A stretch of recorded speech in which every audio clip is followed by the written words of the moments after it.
एक जंगल में पीलू चिड़िया अपने पिता टिल्लू और अपनी माँ बबली के साथ रहा करती थी। टिल्लू खेती करके अपने परिवार का भरण पोषण करता था। मुखिया रहा करता था जो पक्षियों की जमीन को जबरदस्ती हड़प लिया करता था और जो भी पक्षी उसका विरोध करते वो उसे मरवा देता था। एक दिन टिल्लू अपने खेत में काम कर रहा था, तभी मुखिया टिल्लू के खेत पर पहुंचता है। मुखिया के साथ उसके कुछ गुंडे भी रहते हैं। अरे टिल्लू, ये खेत तू मेरे नाम कर दे, उसके बदले में मैं तेरा पूरा कर्ज माफ कर दूंगा। टिल्लू कहता है, कैसा कर्ज मुखिया जी, मैंने तो आज तक आपसे कोई कर्ज लिया ही नहीं। इस पर मुखिया उसे धमकाते हुए कहता है, अच्छा तूने मुझसे कर्ज नहीं लिया, ये देख कागजात, इस कागजात में तूने मुझसे पूरे 2 लाख रुपए उधार लिए हैं और इसमें तेरा अंगूठे का निशान भी है और अब तो ब्याज मिलाकर ये पूरे 4 लाख रुपए हो गए हैं। टिल्लू ये सब देखकर बहुत डर जाता है। वो गिड़गिड़ाते हुए कहता है, मालिक आप ये सब मत कीजिए,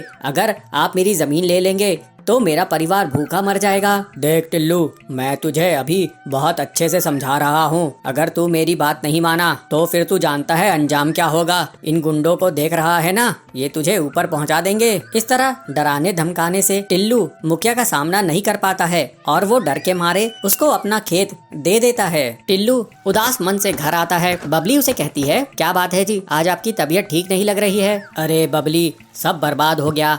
आज मुखिया खेत पर आए थे, उन्होंने फर्जी कागजात बनाए कि मैंने उनसे कर्ज लिया था, जबकि मैंने उनसे कोई भी कर्ज नहीं लिया था। अब डरा धमकाकर उन्होंने मेरी जमीन हड़प ली है। पीलू अपने पिता से कहती है, पिताजी आप मेरे साथ मुखिया के घर चलिए, मैं उससे अपना खेत वापस लेके ही आऊंगी। फिर टिल्लू पीलू के साथ मुखिया के घर चला जाता है। पीलू गुस्से में मुखिया से कहती है, बदमाश मुखिया जी, आपकी हिम्मत कैसे हुई मेरे पिताजी से खेत हड़पने की, अब उसे तुरंत वापस कीजिए। मुखिया कहता है, अरे टिल्लू, तेरी बेटी तो बहुत सुंदर दिखती है, गुस्से में तो ये और भी अच्छी लगती है। एक काम कर, तू मेरी इससे शादी करा दे, फिर तुझे तेरा खेत वापस मिल जाएगा। टिल्लू अपनी बेटी से कहता है, देखा बेटी, ये कितना बदतमीज है, ये बदमाश है, इसके मुंह मत लग, चल मैं किसी और के खेत में काम करके अपना घर संभाल लूंगा।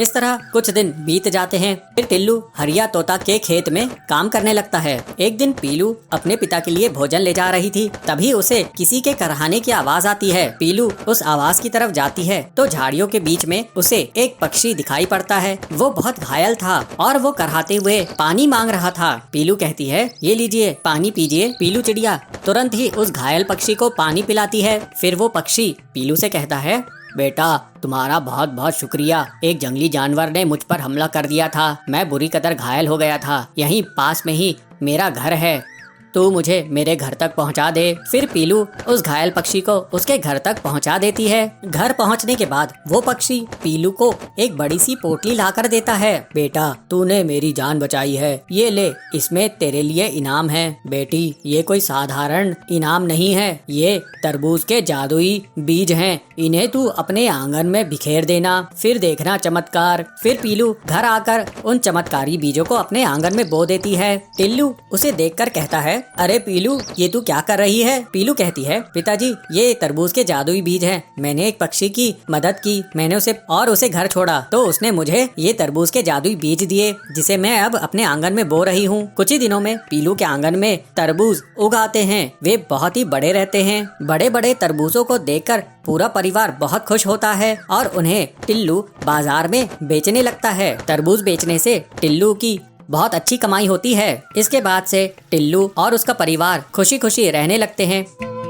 गंगापुर नगर में सिम्मी नाम की एक छोटी सी लड़की रहती थी। उसे कहानियाँ सुनना बहुत पसंद था, मगर सिम्मी को कहानियाँ सुनाने के लिए किसी के पास टाइम नहीं था। सिम्मी माँ से कहानी सुनाने के लिए कहा तो माँ ने कहा, अरे सिम्मी, तुम तो जानती हो मेरे पास कितना काम है, ये सब काम कौन निपटाएगा। तो सिम्मी पापा के पास जाती है, पापा को कहानी सुनाने के लिए कहती है। अरे सिम्मी बेटा, मैं तो ऑफिस की फाइल्स देख रहा हूँ। सिम्मी दोनों की बातें सुन के बहुत परेशान होती है और उदास भी होती है। अरे मैं किसके पास जाके कहानी सुनूंगी, मम्मी पापा तो हमेशा काम में बिजी रहते हैं। तो सिम्मी दौड़ दौड़ के अपने भाई के पास पहुंचती है, भाई को भी बोलती है कहानी सुनाने के लिए। तो भाई कहता है, सिम्मी मुझे पढ़ाई करनी है, तुम भी जाके पढ़ो, कहानी के पीछे क्यों पड़ी हो? तो सिमी के मुंह पे फिर से उदासी छा जाती है, मगर सिमी हार नहीं मानी। पड़ोस में जाके पहुंच जाती है। पड़ोसी की आंटी को कहती है कहानी सुनाने के लिए। तो पड़ोस की आंटी कहती है, अरे मुझे कुछ काम धंधा नहीं है क्या? मैं अभी बाजार जा रही हूँ, अभी नहीं। सबकी ना सुनते सुनते सिमी थक के घर आ जाती है और तय करती है, अरे इन सब के पास टाइम नहीं है तो क्या हुआ, मैं कल जाके टीचर से पूछूंगी। ऐसे सोच के खाना खा के सो जाती है और सुबह स्कूल पहुंचती है तो टीचर से कहती है कहानी सुनाने के लिए। तब टीचर ने कहा, नहीं, अभी नहीं, पहले हम हिस्ट्री की लेसन खत्म करते हैं, बाद में टाइम मिला तो देखा जाएगा। तो सिमी फिर उदास चेहरे से आके अपने बेंच पे बैठ जाती है। सिमी जिस किसी को भी कहानियाँ सुनाने की मांग कर रही थी, उनके पास कहानियाँ सुनाने के लिए कोई टाइम ही नहीं था। एक दिन आशा दीदी सिमी के स्कूल आती है। आशा दीदी टीचर भी नहीं थी और वो पढ़ती भी नहीं थी। वे उस स्कूल में पढ़ने वाले बच्चों से बड़ी थी, मगर टीचर से छोटी थी। आशा दीदी दिखने में बहुत सुंदर थी, दुबली पतली सी है तो भी उसकी चेहरे पे एक अजीब सा मुस्कान था। आशा दीदी रोज स्कूल आने लगी और बच्चे और टीचर की दोस्त बन गई। तो सिमी के मन में ये ख्याल आता है, अरे मैं आशा दीदी को कह के कहानी सुन सकती हूँ।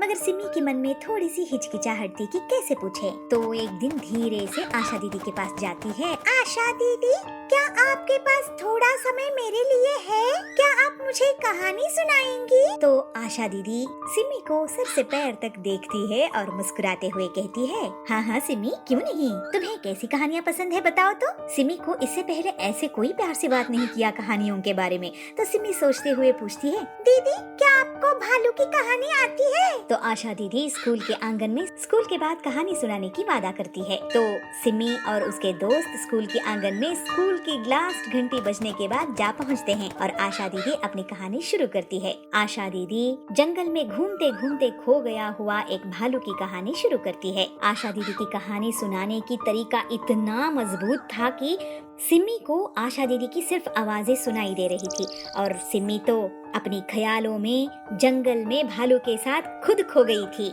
आशा दीदी की कहानी सुनाने की तरीका इतना आकर्षक था कि आसपास खेलने वाले सिमी के सारे दोस्त भी आशा दीदी की फैन बन गए और वो भी कहानी सुनने के लिए आ पहुँचे।